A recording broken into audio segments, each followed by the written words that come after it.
Hello, my name's Erin Larkin. I'm a wine reviewer based in Perth, Western Australia, and today I am looking at the 2022 Giaconda release. It includes the newly released Estate Roussanne, which I'm very excited to try, the 2022 Chardonnay, the 2022 Shiraz, and the 2021 Nebbiolo. Now, before we get into these wines today, I would like to tell you that I have not tasted any of these wines except for the 2021 Nebbiolo, and I tasted that from barrel when I was at the estate in January 2024. It's only just been bottled between now and then, so I'm very excited to look at this now that it has settled. It is now May. In the first and second bottles here, I wanted to open them on camera, kind of to prove the point. I'm going to look at them for the first time with you today. I looked at I'm certain it was the 23 Roussanne from barrel, and I absolutely loved it. So consequently, when the 2022 became available on the release that went live in April, I jumped on it and bought a 6-pack because I love it. So let's have a look at these wines together. Now, 2022 Roussanne. Lovely. It's quite golden in the glass. I'm not sure if you can see that on film, but that's quite clear. And the 2022 Chardonnay, which I'm very excited to try because the 2021 Chardonnay was the first 100-point score that I have ever given a wine in publication, and Australia's first white 100 points for Robert Parker Wine Advocate. So it was a momentous event in our review history as a country, and I was really proud and privileged to be able to contribute to that in a way that I feel is positive and accurately reflects what Australia is able to do as a wine producing country. So the 2022 Roussanne, man, so glad I bought some of this. So it's reductive and it's spicy and it's salty. Another reviewer in Australia who I'm friends with, who's a brilliant writer, said of the Chardonnay that it had a snuffed candle character, and I have to say that's a really wonderful descriptor. It's not my descriptor, I'm owning that, but I really loved it as a descriptor for the character of Giaconda whites, and I think that's a barrel thing. They have it. I spent hours in the barrel cellar with Rick Kinsbrunner and his son Nathan at the estate in January. It was one of the great days of my wine life. I loved it. But they're very, very specific with the barrels that they choose with the coopers and the toasts. And these are the things that make these wines taste exactly the way that they do. So, on the nose, torched pineapple, scratched citrus, snuffed candle, not mine, but you get it. Lovely kind of smoky, not sulfur, but smoky campfire kind of character. It's reductive, obviously, a little bit. Oh man, it's really, really good. Spicy and salty and rich, intense.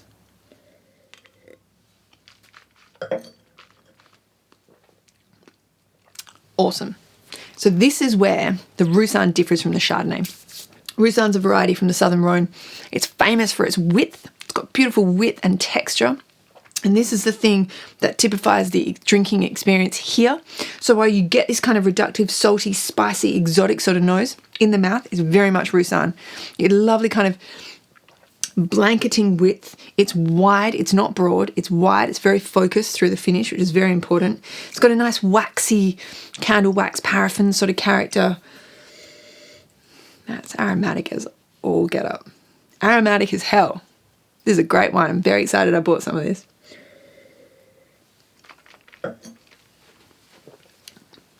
But in the mouth, it's placid, it's zen, it's calm, it's wide, it's blanketing, it's awesome. Wow, great. Really glad to see this added to the estate lineup. Beautiful. For anyone that hasn't been to Beechworth, can I highly recommend that you go. It's a beautiful place. Victoria is a beautiful place. We all know this, but driving up to Beechworth, you kind of get up this hill, you get this feeling that you're moving into the Alps, which you are. The Giaconda vineyard is at like 350 metres up. Beechworth town is like 500 metres up. Stanley is like 800 metres up. And Beechworth was established in 1852 as a gold rush town. So it's got that beautiful kind of gold rush wealth history to it, but it's been beautifully looked after. It's kind of a magical place. I love wine regions, but Beechworth is one of the beautiful towns, and I really would urge that you go. It makes sense to me that the wines that come from that area are beautiful, kind of captivating wines because the place itself is beautiful and captivating. Moving into wine number 2, a wine of high stakes for me. This is the 2022 Estate Vineyard Chardonnay. Right, so it's really reductive and spicy on the nose. It's very, very kind of complex. It's got that beautiful campfire, singed eucalypt, beeswax, white flowers, wilted roses, white pepper, scratched mandarin sort of character. It's really good.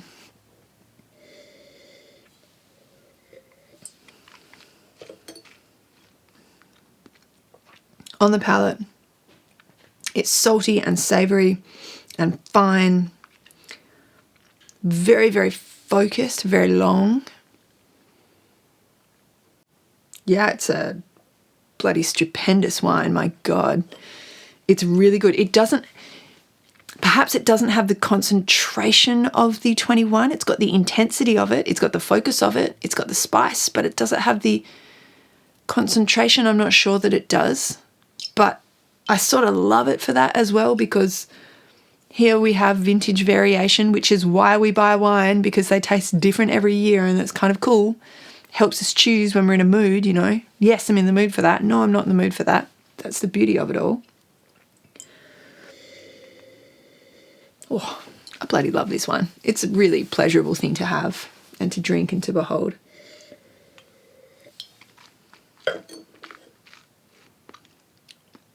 Yeah, wow. I really look forward to watching that open up over today. Yeah, kind of speechless, really. Fantastic wine. Love, great Chardonnay. Moving into the 2022 Shiraz. Shiraz is one of the great varieties of Beechworth. Shiraz, Nebbiolo, I'd say, and Chardonnay, obviously. And I've seen a couple of really great Roussannes. Shiraz from Beechworth displays very differently to Shiraz from elsewhere. I'd say it's very fine, it's meaty, it's savoury, it's spicy, it's got this lovely elevation, cool climate sort of character, but it's ripe because the days get warm there. But the elevation serves to give it very kind of cool nights, which is a really wonderful thing for the retention of natural acid and freshness in the wine. God, I'm still thinking about that Chardonnay. It's a good sign. So here on the nose, it's like white pepper, pink pepper, sweet bone marrow, raspberry pip, red licorice, star anise, cracked fennel. It's got all that kind of gorgeous stuff, that top exotic note register sort of stuff.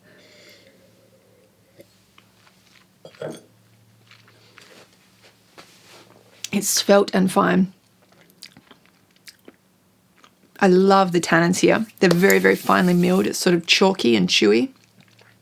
When I looked at the 23s from barrel, they were showing the oak at the very back palate. Now, that's no surprise because they're from barrel, which is why I don't do wine notes from barrel. I don't think they're finished wines. They don't do anything any justice. But the wines are showing a little oak through the back palate, and I wondered whether that was just the fact they were still in oak or whether that was a character of the vintage. I don't know, time will tell. But here, there's none of that. This is perfectly seamless, fine, bloody, ferrous, really, really lovely. It's got a kind of pinosity about it. Do you know? It's medium bodied at best.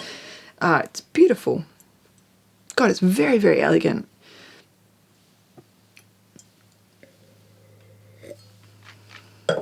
Yeah, super. Nice like dehydrated orange, Canotto, Campari sort of sway through the wine. Makes it sort of fresh and a bit exotic. I like it. Now, moving finally into the 2021 Nebbiolo. So this I tasted from barrel, as I discussed. They have big barrels for the Nebbiolo, big oak barrels, large format, you know, this kind of tall on their side, oval-shaped things. When we looked at the 21 and 22 side by side, I thought to myself the 2022 looked more ready for release than the 2021 did. Now, I had the benefit of looking at both in barrel at the same time. We're looking at the 2021 here today. I think it was a more tightly wound vintage. Perhaps we saw that in the Chardonnays as well. more kind of tension and intensity in 2021 than we saw in 2022. So perhaps we have this beautiful, soft, beautiful thing coming in 22. Maybe elements of both meant that the two vintages could have been blended. That's a bit out there. I'm glad that they didn't do that. So here we have a beautiful Nebbiolo from 2021. It's bloody and floral on the nose. It's more bloody than it is floral. Asphalt, tar, kind of pressed roses, dried mint. It's got those arnica sort of characters.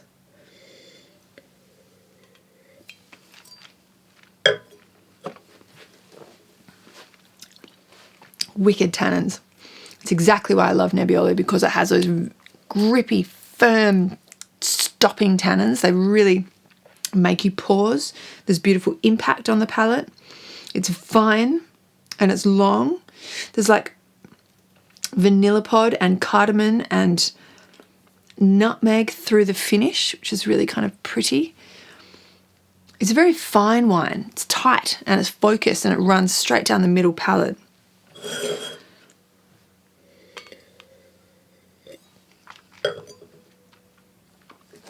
I love that tannin register. It's so grippy and tight. Beautiful wines. It's a beautiful release, actually. I know that the Chardonnay sells out really quickly, and I know that the 100-point score, not just from me but from others for the 21 vintage, really intensified that sales period, which is kind of annoying. I did that to myself as a drinker, which is irritating, but I'm sorry for that. It is what it is. But all of the wines have their own beauty and personality and kind of expression.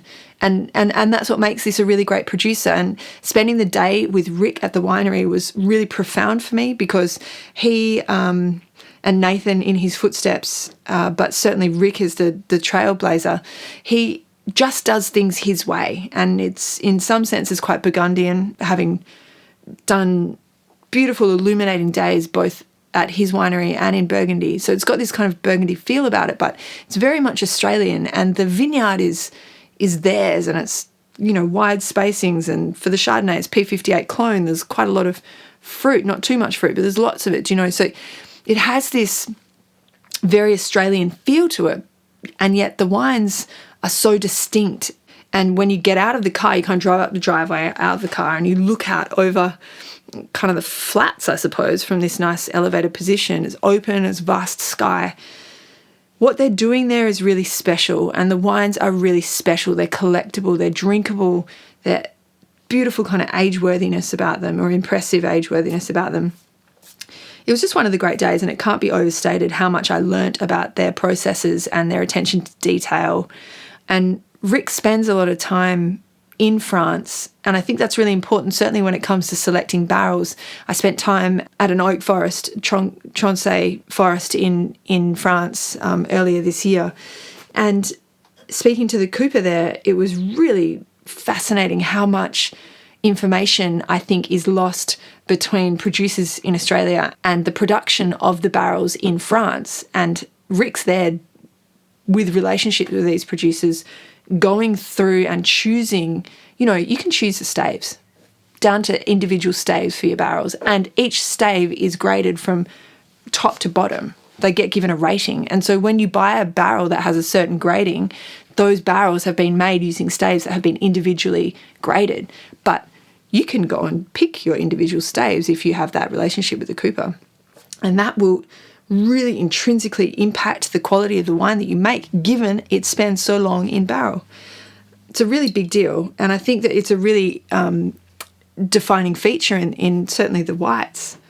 So it bears thinking about producers like Giaconda, and, you know, there's many others that spend time in Burgundy as well, many others, but that was something that really made an impact on me as a reviewer and a drinker, was spending time with Rick and understanding his understanding of the processes that he puts his wines through. It's really remarkable. So anyway, they're kind of immune to hyperbole. They're amazing wines. I personally love them, but I also critically love them as well. I really appreciate them. So I'd love to hear what you think. If you've had the 2022, if you're one of those people that I was fighting off for my little, 6 bottles of Chardonnay, 6 bottles of Roussanne, etc., Magnum. On the morning of the release, it was stressful as it always is, but that's why we're there. The nerds among us, we're there. I'd love to hear what you think about the 22s as compared to the 21s, because that was obviously a wonderful and highly lauded vintage. Leave your comments in the comments below. I want to hear what you think. And I look forward to writing notes on these fantastic wines later today. Exciting. What am I going to do? I don't know. How good. Beauty of wine.